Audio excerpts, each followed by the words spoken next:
AM Agenda with Kieran Gilbert. Thanks for your company this morning. An Australian military transport plane has reportedly had a near miss in Iraq. News Corp papers report this morning that a Royal Australian Air Force aircraft had been delivering aid to the besieged town of Amelie in northern Iraq when it narrowly escaped heavy machine gunfire from the Sunni extremists. The Prime Minister was asked about this report on Radio 2GB this morning. Well, I have no advice to that effect. I've seen the report in the paper, and yes, they were flying into an active combat zone, so there may well have been fire in the area, but I'm not advised that they came under direct fire themselves. Well, I have no advice to that effect. I've seen the report in the paper, and yes, they were flying into an active combat zone, so there. So as you heard there, the Prime Minister not confirming it. For more discussion this morning, Brendan O'Connor, Labor frontbencher, and the Parliamentary Secretary to the Treasurer, Steve Ciobo. I guess, Steve Ciobo, whether or not it didn't or didn't happen, it very likely could have happened, and it just is a reminder of the sort of risks that our military are going to face there, even if they are providing humanitarian assistance. Look, absolutely. I mean, it's a war zone. War zones are dangerous, obviously, and you know, we know that our best and brightest in terms of the men and women of our military are doing Australia proud, but they face constant dangers. And the sad reality from all this, though, Kieran, is that although we're focused in terms of our humanitarian effort, the fact remains that the threat that's posed by radicalised Islamists in that part of the world unfortunately extends all the way down through an arc into Southeast Asia. And of course, we've actually got men and possibly women who actually are Australians that are fighting alongside terrorists in that part of the world, and it's a real concern to not only to me but indeed to the government. The Prime Minister said he hadn't had confirmation or hadn't had that report or advice to him at this point, Brendan O'Connor, but the journalist in question, Ian McPhedran, a very respected defence correspondent with News Corp, who is reporting this today. It's well, as Steve said, it's a harsh reminder of the dangers that can confront Australian personnel, whether they're there for humanitarian purposes or for whatever purpose. So I think that's something that I think should sheet home to everybody, the challenge that confronts Australia and others in such areas of the world. But in the end, you know, I think we've had to make a decision, and of course the opposition has supported the government in responding the way it has. Yesterday, in this studio, actually, the Iraqi ambassador told David Spears that he thought the government should provide the arms via Baghdad, via the central government, and then have it distributed to where it's needed, rather than directly to the Kurdish Peshmerga forces. The Prime Minister yesterday said that the Iraqis were entirely on board with our approach. Can you explain what that discrepancy for us? No, look, I can't, to be blunt. I mean, that's a decision that's taken at pay grades above mine, frankly, Kieran. But ultimately, what we want to do is make sure that we provide the support that's going to make a meaningful impact on the ground. We're doing it as part of a collaborative effort by the United States and others in relation to making sure that we provide the kind of weapons that they need to help repel, I should say, radicalised Islamists. And from my perspective, ultimately, we'll see how effective that is. And you know, this is a real dangerous situation. It is effectively the creation of a terrorist army that we've seen take place in Iraq and through parts of Syria. So we need to remain vigilant about this threat. Does Labor have any concerns that yesterday the Iraqi ambassador to Australia had some doubts as to the manner in which the military hardware was being provided to his country, specifically the fact that it was directly being provided to the Kurdish forces? I heard the comments made. I mean, the opposition relies upon the briefings from the government. The thing about this particular conflict, as has already been said, is that it's very different from the invasion of Iraq in 2003. The international community are in support of it. It's legitimate, it's legal, and it's primarily humanitarian. And for that reason, the Labor Party supports the government in the action so far. Let's move on to the prospect of Vladimir Putin being disinvited to the G20. The Foreign Minister, according to the Australian Financial Review this morning, is going to use a NATO summit this week to lobby other G20 countries. What's the prospect of Putin having his invite cancelled? Well, you know, this is a tragic situation in the sense that we saw Australians that were killed, of course, in MH17. The tragedy of that in terms of Australian loss of life, but also others in terms of the Netherlands and other countries, weighs heavily on our minds. Ultimately, it's very clear that Russia was behind the downing of that airline. We also know that Russia's being very aggressive with respect to the Ukraine. So we want to make sure that we take a good long look at this. A lot of Australians would be affronted by Vladimir Putin's efforts. But look, this isn't solely a decision for the Australian government. It's the G20, it's all of the 20 nations around the world that are looking at this, and so ultimately there's a collective decision to be made here, and we of course will canvass the views of other world leaders in relation to that. But as a government, we certainly understand that a lot of Australians feel very raw about this, and we're very sensitive to that. The opposition leader made some comments on this issue this morning. Let's have a listen to Bill Shorten on that. I understand that the G20 is an international event. It's not a simple matter of just saying yes or no to Putin. I don't want to meet Putin. I've got no time for what he's done.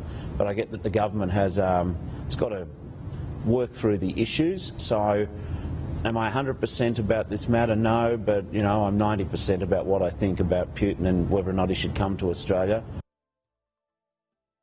Bill Shorten on that matter this morning. Brendan O'Connor, so Labor clearly doesn't want Putin here, but concedes that you've got to go through the international diplomacy to make that happen. Yeah, it's the meeting of the top 20 economies around the world.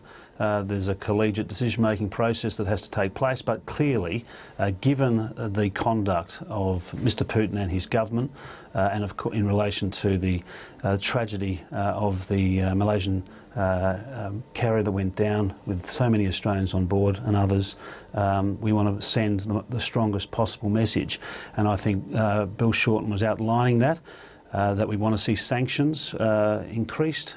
We want to see a very strong message sent by the international community, and therefore we support the government in ensuring that he gets the message, that is, Mr Putin gets the message. And I think one way to do that, of course, was for that meeting not to involve Mr Putin. Gentlemen, we're going to take a quick break on AM Agenda. When we return, we're going to look at domestic politics, the ongoing debate around the budget and its various measures. Stay with us.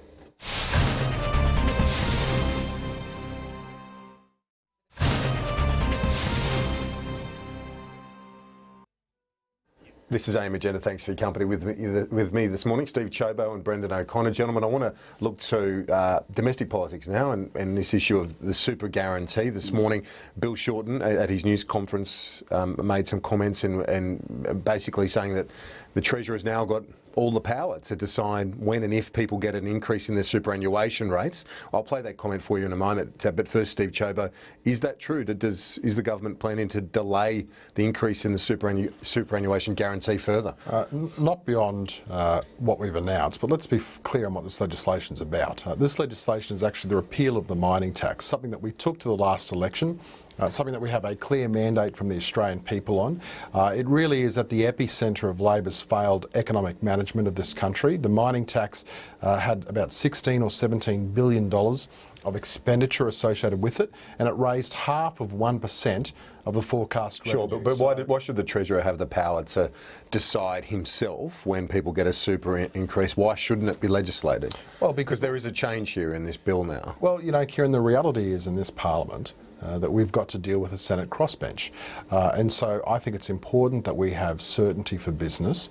I think it's important that businesses understand well in advance of time about what's going to be taking place, and that those provisions will provide business certainty.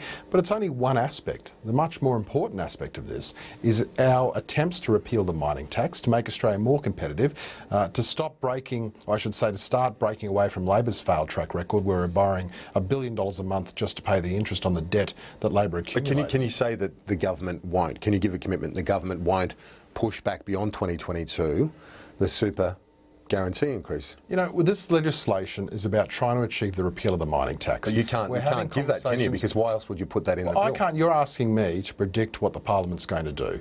What I'm saying to you is that what we want to do is, one, provide business certainty, and two, actually repeal the mining tax, something that we said we'd do before the election, and which the Labor Party keeps blocking us on. But why, if you want certainty for business, why not legislate the increase? Just simply legislate the increase. OK, it's going to go there, 12% by 2022, as you said before the election. Because we're having conversations with the Senate, and you need more whether savings. Or not we can repeal, whether or not we can repeal the mining tax. We have a mandate to do that. The Labor Party keep blocking us in our attempts. The Labor Party want to ensure that that $16 or $17 billion of expenditure stays there. Now, I can't predict what the Parliament's going to do, but what I can say is that we want to provide business certainty and we want the mining tax gone. All right, let's play you a little bit of what Bill Shorten had to say on this issue this morning. This is a massive election promise breach. I've got with me a quote that Tony Abbott said a year ago today. He said, and I quote, "I expect people will be very harsh on a new government that doesn't keep its commitments." Now, Bill Shorten on that issue this morning. Brendan O'Connor, Steve Ciobo makes the point that if you're going to get rid of the mining tax, you've got to get rid of some of the things that it's going to fund. Surely the government is within its rights to look at other areas to make savings. Well, a year ago today, just before the election, the Prime Minister, I think for the 14th time, made clear that he was not going to touch the increases to superannuation for 8 million Australian workers. This bill, introduced yesterday, in fact by Stephen, without even a second reading speech I might add, will actually effectively delay these superannuation payments to possibly 2034. 20 years. A generation of workers losing tens, if not hundreds of thousands of dollars in super. Of all the promises that have been broken, I'd have to say this equals the very worst. And I think the government has to change its position, because otherwise this is a smash and grab and stealing effectively out of the pockets of workers money that they were told they would have prior to the election. A huge broken promise by the Prime Minister. And today's the anniversary of the last time But they're not making any change to the 2022. They're delaying. They said before the election. They said before the election that they would support the government's, the then Labor government's position on having the 12% arrived at 2019. Then after the election, they said they're going to delay it a year, and now they have the possibility through the Treasurer's own actions and edicts to delay this to 2034. This is a huge theft by the government into the pockets of over 8 million Australian workers. It is something that the government should not continue. It's another outrageous lie by the Prime Minister. OK, well, Steve Ciobo, you can respond. Well, I mean, Brendan is just being ridiculous. The fact is that there is nothing that's changed at this point in time. What we've got is legislation that's trying to put through the mining tax, and we're trying to provide business certainty. Labor is massively for 8 million workers. Well, Labor is massively overcooking the egg on this. He's running around saying there's going to be no super. Let's be clear. Labor is saying no superannuation increase until 2034. Preposterous.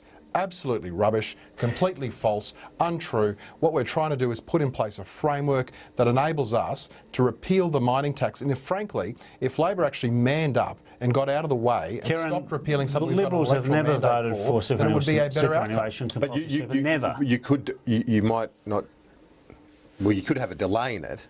You're saying there won't be any increase. That's not what Labor's saying. Labor's saying you could delay the increase to 12% by 2034. By 15 years. Look, is that true or not? The legislation is about trying to provide business certainty by saying we don't have to keep coming back to the Parliament every time.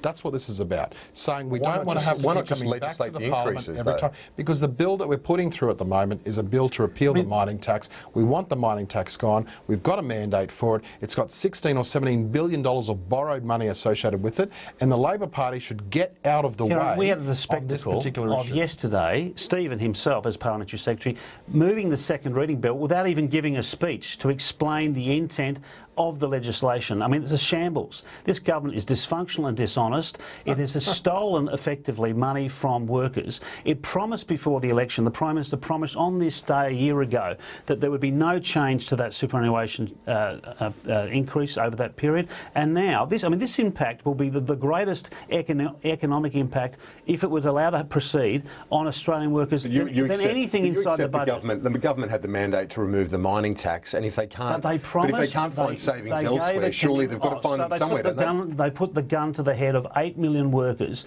effectively, that they promised they would not touch. Remember, this party, the Liberal Party, has never once ever supported super for workers in this country, not once. But the Prime Minister said that he was going to commit to this and honour this deal, and yesterday legislation enables the Treasurer to push this back so that a whole generation of workers will not be receiving this money if the Treasurer has his way. Well, I guess the question comes down to why should the Treasurer have the power entirely within his portfolio? Why not have the Parliament decide? Trust him. Because, Kieran, what we're going to see is that once again the Labor Party is being Chicken Little, running around saying 8.5 million workers are going to be robbed. I mean, for goodness sake, honour your promise? Why doesn't the Labor Party actually mature up a little bit? Why don't they stop running the mother of all scare campaigns? Why don't they actually focus on what we're trying to do here, which is repeal a mining tax that isn't raising any revenue, that's actually costing $16 or $17 billion. We've got a mandate to repeal it, and the only people that are preventing it at the moment is the Australian Labor Party. So I'd say to Labor, grow up, stop being alarmists, actually recognise that we're trying to provide better certainty, not only for businesses but for workers, because at the end of the day, that superannuation guarantee, especially for minimum wage earners, is paid by business for workers. And so in that respect, providing certainty to them and not having to come back to the Parliament each time is going to make a big difference. And if some promises have to be amended, they have to be amended.